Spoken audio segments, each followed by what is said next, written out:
صلی اللہ علیہ وسلم کا بہت ہی پیارا فرمان ہے کہ ہم محبت کیسے کریں، ہم محبت کس سے کریں، ہماری محبت کا مرجع کیا ہونا چاہیے، ہم محبت کس کے لیے کریں۔ تو یاد رکھیے، اگر ہماری محبت اللہ کے لیے ہوگی تو ہم کامیاب ہیں۔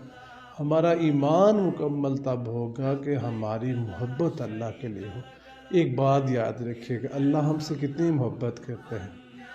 اللہ ہم سے ماں سے بھی زیادہ محبت کرتے ہیں، اور ایک حدیث میں کیا آتا ہے کہ 70 ماؤں سے زیادہ اللہ ہم سے محبت کرتے ہیں۔ تو ہمارا بھی فرض پڑتا ہے ہم بھی محبت کریں تو اللہ کے لیے کریں، اللہ کے واسطے محبت کریں۔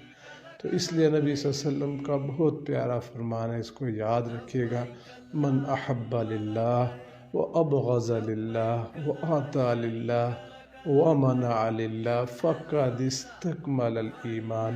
اگر تم کسی سے محبت کرو تو اللہ کے لیے محبت کرو، اگر تم کسی سے بغض رکھتے ہو تو اللہ کے لیے بغض رکھو، اگر تم کسی کو عطا کرتے ہو دیتے ہو تو اپنے رب کے لیے دو، اپنے خدا کے لیے دو، اپنے اللہ کے لیے دو۔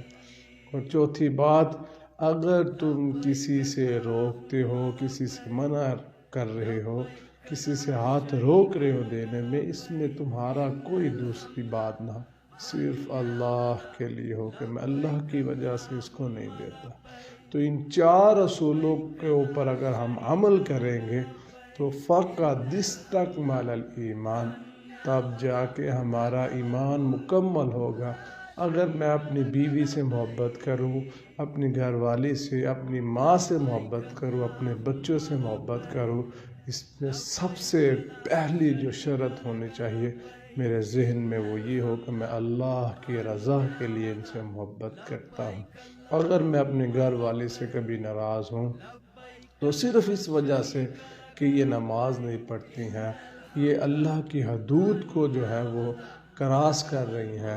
میں اپنے بچوں سے اگر ناراض ہوتا ہوں، تو میں اپنے رشتہ داروں سے اگر ناراض ہوتا ہوں تو صرف اللہ کی وجہ سے ناراض ہوں۔ بھائی یہ میں نے اس کو بڑی دفعہ کہا، یہ نافرمانی چھوڑ دو، یہ کام چھوڑ دو، یہ کام چھوڑ دو، لیکن یہ نہیں رکتا۔ اس وجہ سے میں اس کام کی وجہ سے اس سے ناراض ہوں۔ تو اگر میں کسی کو دیتا ہوں تو یہ نہیں ہونا چاہیے کہ یہاں مجھے دینے کا فائدہ ہے، مجھے اور مال ملے گا، لیکن مجھے فائدہ کیا ہوگا؟ میں اللہ کی رضا کے لیے دیتا ہوں۔ میرا یہ دایاں ہاتھ دے بائیں کو پتہ بھی نہ چلے، میں اللہ کی رضا کے لیے لوگوں کے اوپر مال لٹاؤں، غریب کو بھی مدد کروں، امیر کی بھی مدد کروں، ہر طرح کسی لوگوں کی مدد کروں۔ اگر چوتھی بات یہ ہے کہ اگر میں کسی کو دینے سے روک رہا ہوں تو کیسے روکوں؟ اسی وجہ سے روک رہا ہوں کہ بھائی اس نے اللہ کی نافرمانی کرنی ہے، اس کو اگر میں نے پیسے دیے یہ وہ بھی پیسے بے حیائی کی طرف لٹائے گا، بے حیائی کے اوپر لٹائے گا، اور یہ بے حیائی کا کام کرے گا، اس لیے میں نے اس کو منع کیا ہے۔ تو ہم اگر اللہ ہم سے محبت کرتے ہیں تو ہم سب کا فرض بھی بنتا ہے ہم بھی اللہ سے محبت کریں۔ اللہ سے محبت کرنے کے 4 اصول میں نے آپ کو بتائیے، میں بھی انشاءاللہ عمل کروں گا، آپ بھی عمل کریے گا۔ محبت اللہ کے لیے ہوگی، اگر کسی سے نفرت ہو وہ بھی اللہ کے لیے ہوگی۔ یاد رکھیے، مسالک کے اوپر، جماعتوں کے اوپر اس وجہ سے بغض کسی سے نہ رکھے۔ دیکھیں، ہر بندہ جو ہے وہ کلمہ پڑھنے والا ہے، کلمہ گو ہے، آپ اس وجہ سے اس سے نفرت نہ کریں۔ ہاں، اس کا کسی عمل ایسا ہے تو آپ اس عمل کی وجہ سے نفرت کریں۔ اور دوسری بات یہ ہے کہ آپ اگر اس سے نفرت کریں گے تو وہ ٹھیک کیسے ہوگا؟ آپ دوسروں سے زیادہ اس سے محبت کریں۔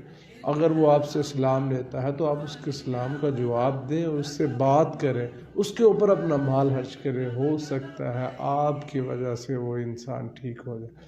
اگر آپ اس سے دور رہیں گے، اس سے نفرت کریں گے تو وہ کیسے آپ کی بات مانے گا؟ وہ محبت اللہ کے لیے ہوگی آج کے بعد، نفرت اللہ کے لیے ہوگی، عطا کرنا اللہ کے لیے ہوگا، منع کرنا اللہ کے لیے ہوگا، پھر ہمارا